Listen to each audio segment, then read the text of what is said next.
Pendaftaran bakal calon anggota Dewan Perwakilan Daerah atau DPD RI mulai dibuka. Pendaftaran dimulai sejak tanggal 1 hingga 14 Mei 2023. Ada sekitar 33 nama calon anggota DPD RI yang memenuhi syarat dukungan minimal pemilih dan sebarannya. Darwati Agani yang dinyatakan lolos resmi mendaftar sebagai calon anggota DPD RI pada pemilu 2024. Darwati Agani datang ke kantor KIP Aceh bersama para relawannya.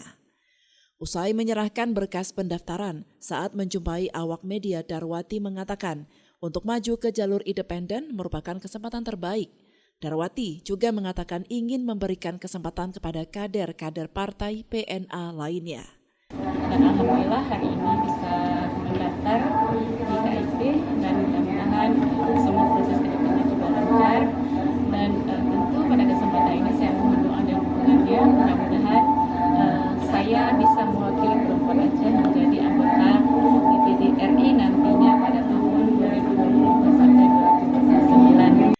Sementara itu, Ketua Divisi Teknisi Penyelenggaraan Pemilu KIP Aceh, Munawarsyah menjelaskan, pendaftaran untuk bacalon DPD RI dan DPRA mulai dibuka sejak tanggal 1 Mei hingga 14 Mei mendatang. Selanjutnya, berkas-berkas yang diterima akan diperiksa terlebih dahulu. Sejak kita buka pendaftaran bakal calon DPD dan pendaftaran untuk partai politik peserta pemilu, itu untuk DPD di hari pertama itu sudah ada calon DPD atas nama Fadil Rahmi, dan kita nyatakan statusnya diterima yang tidak ada perbaikan, dan kita berikan tanda penerimaan. Dan hari ini tanggal 4 Mei Darwati Agani ini statusnya sedang diperiksa. Jadi, kalau beliau lengkap kami akan berikan tanda terima.